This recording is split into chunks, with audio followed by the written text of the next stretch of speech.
नमस्कार, मेरा नाम जय कुमार है और आज हम पढ़ेंगे शक्ति और क्षमा। ये रामधारी सिंह दिनकर जी की रचना है कुरुक्षेत्र, उसमें का एक भाग है छोटा सा। इसको कक्षा 8वीं के पाठ्यक्रम में भी रखा गया है। तो चलिए आइए जानते हैं। पहले पढ़ लेते हैं कविता।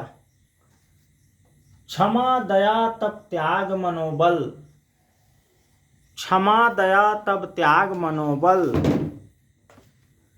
सबका लिया सहारा, पर नर व्याघ्र सुयोधन तुमसे कहो कहाँ कब हारा।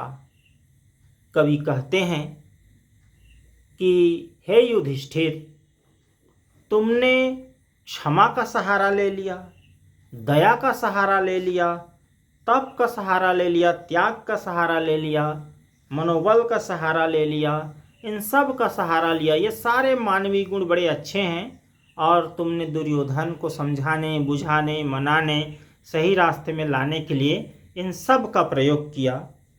पर नर के रूप में बाघ जैसा हिंसक वह दुर्योधन, बताओ भला तुम्हारे कहने से कभी माना?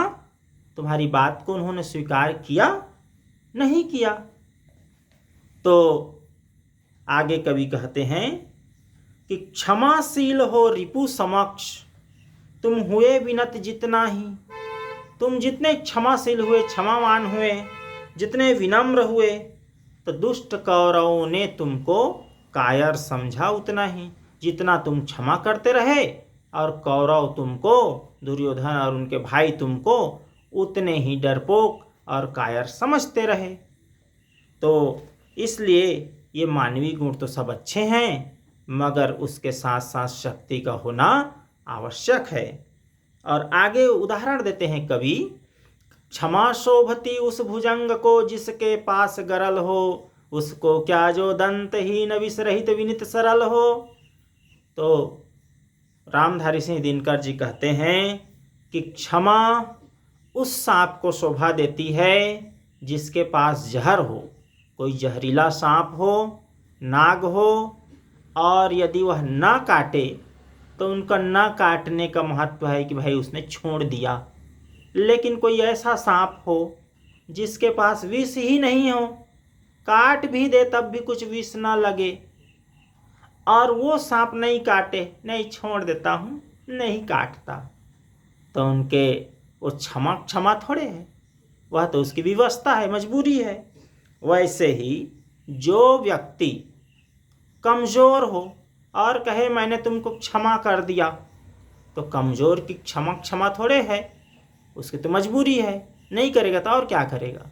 लेकिन जो शक्तिशाली हो, जो युद्ध में हरा सकता हो, जो पराजित कर सकता हो, जो उसको सबक सिखा सकता हो, वह यदि उसको ना करे, उसको ना दंडित करे, उसको छोड़ दे, तब उसकी क्षमा जो है क्षमा है। आगे एक उदाहरण देते हैं रामधारी सिंह दिनकर जी।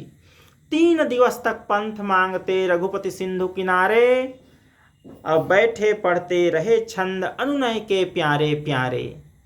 श्री रामचंद्र जी जब श्रीलंका जाने के लिए पुल बांधने की पहले की घटना है कि 3 दिन तक समुद्र की प्रार्थना करते रहे।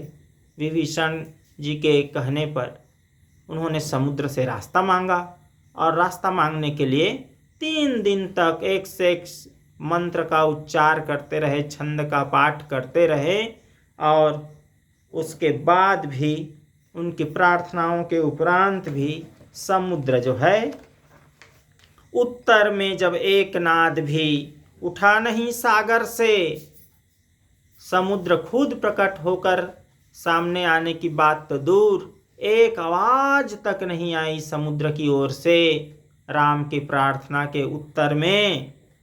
तब श्री राम जी का धैर्य डोल गया और उठी अधीर धधक पौरुष की राम आग के शर से। और जब उन्होंने श्री राम ने अग्नि बाण का अनुसंधान किया समुद्र को सुखा देने के लिए, तो अग्नि बाण का अनुसंधान किया समुद्र को सुखा देने के लिए, तो फिर समुद्र जो है कहते हैं सिंधु देह धर त्राहि त्राहि। समुद्र जो है शरीर धारण करके त्राहि त्राहि करते हुए कि हे प्रभु क्षमा करें, रक्षा करें, रक्षा करें करते करते करता आ गिरा शरण में। इस प्रकार से आकर के श्री रामचंद्र जी के शरण में आकर के गिर गया और चरण पूज दास्ता ग्रहण की, बंधा बूढ़ बंधन में। और इस प्रकार श्री रामचंद्र जी के चरणों की पूजा उन्होंने की, उनकी दास्ता स्वीकार की, उनके जो कहेंगे वही करेंगे इस भाव में आए समुद्र। तो कब आए?